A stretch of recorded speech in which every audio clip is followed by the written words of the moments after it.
There's a silent prison that millions live inside, and they don't even realize they're locked in. It doesn't have walls. It doesn't need chains. It operates from within, quiet, insidious, and disguised as virtue. That prison is perfectionism. On the surface, perfectionism looks admirable. It wears a mask of ambition, excellence, discipline. But underneath, it's fear, raw, paralyzing fear. Fear of being seen as flawed, fear of failure, fear of judgment, and most of all, fear of not being enough. Perfectionism doesn't push you to succeed. It pushes you to never fail. And there's a massive difference. One is driven by passion, the other by panic. You tell yourself you're being careful, methodical, thorough. But what you're really doing is delaying life, postponing action, avoiding exposure. You convince yourself the timing isn't right, the plan isn't ready, the skills aren't sharp enough. So you wait, and wait, and wait, until the moment passes, the opportunity fades, and your dream quietly dies in the name of preparation. The perfectionist mindset isn't about getting things right, it's about avoiding being wrong. And that distinction is what makes it so toxic. Because instead of learning through action, you stay stuck in planning. Instead of embracing growth, you chase the illusion of flawlessness. And in doing so, you lock yourself in a loop of self-doubt disguised as discipline. You start to believe that unless something is perfect, it's worthless. And because nothing is ever perfect, you begin to see yourself the same way. It creeps into everything: your work, your relationships, your creativity. You hesitate to start new projects because they might not turn out perfect. You sabotage connections because you're terrified of someone seeing the real, messy, human version of you. You procrastinate, not because you're lazy, but because the weight of doing something imperfectly is unbearable. You become your harshest critic, attacking yourself before anyone else can. And every time you mess up, even slightly, it doesn't feel like a mistake. It feels like a moral failure. But here's the part no one tells you. Perfectionism doesn't prevent failure. It guarantees it. Because when you're obsessed with perfection, you miss the messy middle. The learning, the adapting, the evolving. You're so focused on doing things right that you never do them at all. You live in your head instead of the world. And while you're polishing the plan for the 10th time, someone else, less talented, less prepared, but braver, is already out there, living your dream. What perfectionism really is self-protection. It's a shield. If everything is perfect, then no one can criticize you. If you never release your work, no one can reject it. If you never open your heart, no one can hurt you. But that shield, it doesn't just block out pain. It blocks out life. It keeps you safe. Yes, but also small, isolated, paralyzed. And slowly, without realizing it, you become a prisoner of your own expectations. You might even start to tie your identity to this endless striving. You think, if I'm not perfect, I'm nothing. So you hustle for worthiness. You overwork. You overthink. You seek approval like oxygen. And even when you succeed, it never feels like enough. Because perfectionism is a moving target. As soon as you reach one milestone, it shifts. You're always behind, always chasing, always just one more step away from finally feeling okay. But that finish line? It doesn't exist. And worst of all, perfectionism kills authenticity. You start curating every version of yourself, online, at work, in relationships. You show people what you think they want to see. You say the right things, wear the right mask, play the right role. But behind closed doors, you feel hollow, exhausted, alone. Because deep down, no one really knows you. They know the version you've constructed. And that version might be admired. But it's also fake. And that realization is a slow kind of heartbreak. Ironically, the more you try to perfect yourself to be loved, the more distant you become. Because love doesn't thrive in perfection. It thrives in vulnerability, in being seen, flaws and all. And the tragedy is, Perfectionism robs you of that. It tells you that love is conditional, that worthiness must be earned, that until you're flawless, you're not enough. But that's a lie, a beautiful, dangerous lie.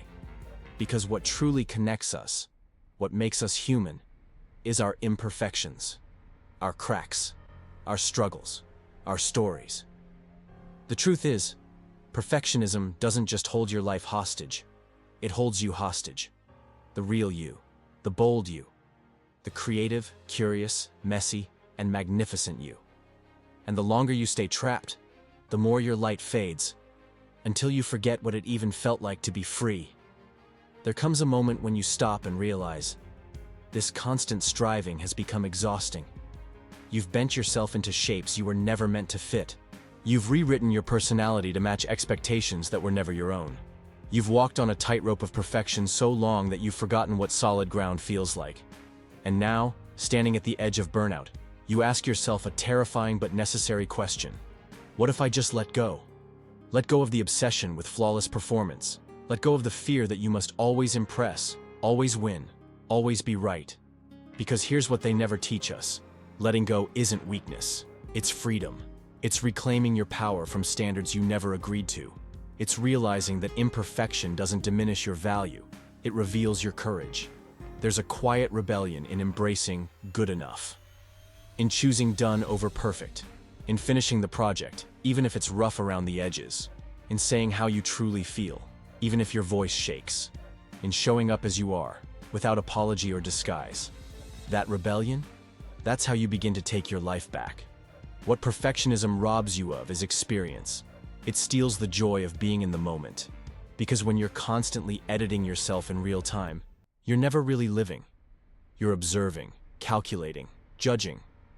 But life doesn't happen in the version you rehearsed. It happens in the mess, in the stutters, in the bad first drafts, in the missed notes that somehow become the melody. That's where the magic is. And the tragic irony? You miss all of it while trying to make everything just right. The most powerful people in history, creatives, leaders, thinkers, they didn't rise to greatness because they were perfect. They rose because they acted in spite of their imperfections. They had moments of doubt. They failed spectacularly. They made fools of themselves. And they kept going. Because they understood something most perfectionists don't. Progress beats perfection every time. You've probably been told your perfectionism is what makes you successful, that it's your edge. But what if that's not true? What if your true edge is your ability to keep moving even when things aren't perfect? To be real, raw, and relentlessly authentic in a world addicted to appearances? That's rare. That's powerful. And that's where your real potential lies. Ask yourself, what have you delayed because it wasn't perfect? What dream have you put on pause because you weren't ready? What version of yourself have you silenced because it didn't match the script? And more importantly, how many more years are you willing to trade for this illusion? Because perfectionism doesn't just steal your time, it steals your identity. You start to confuse your output with your worth. You believe you have to earn rest, earn love, earn belonging. But you don't. You were already enough before you did anything at all. You just forgot. The path out of perfectionism isn't found in grand declarations. It's found in small rebellions. Starting the project without over-planning.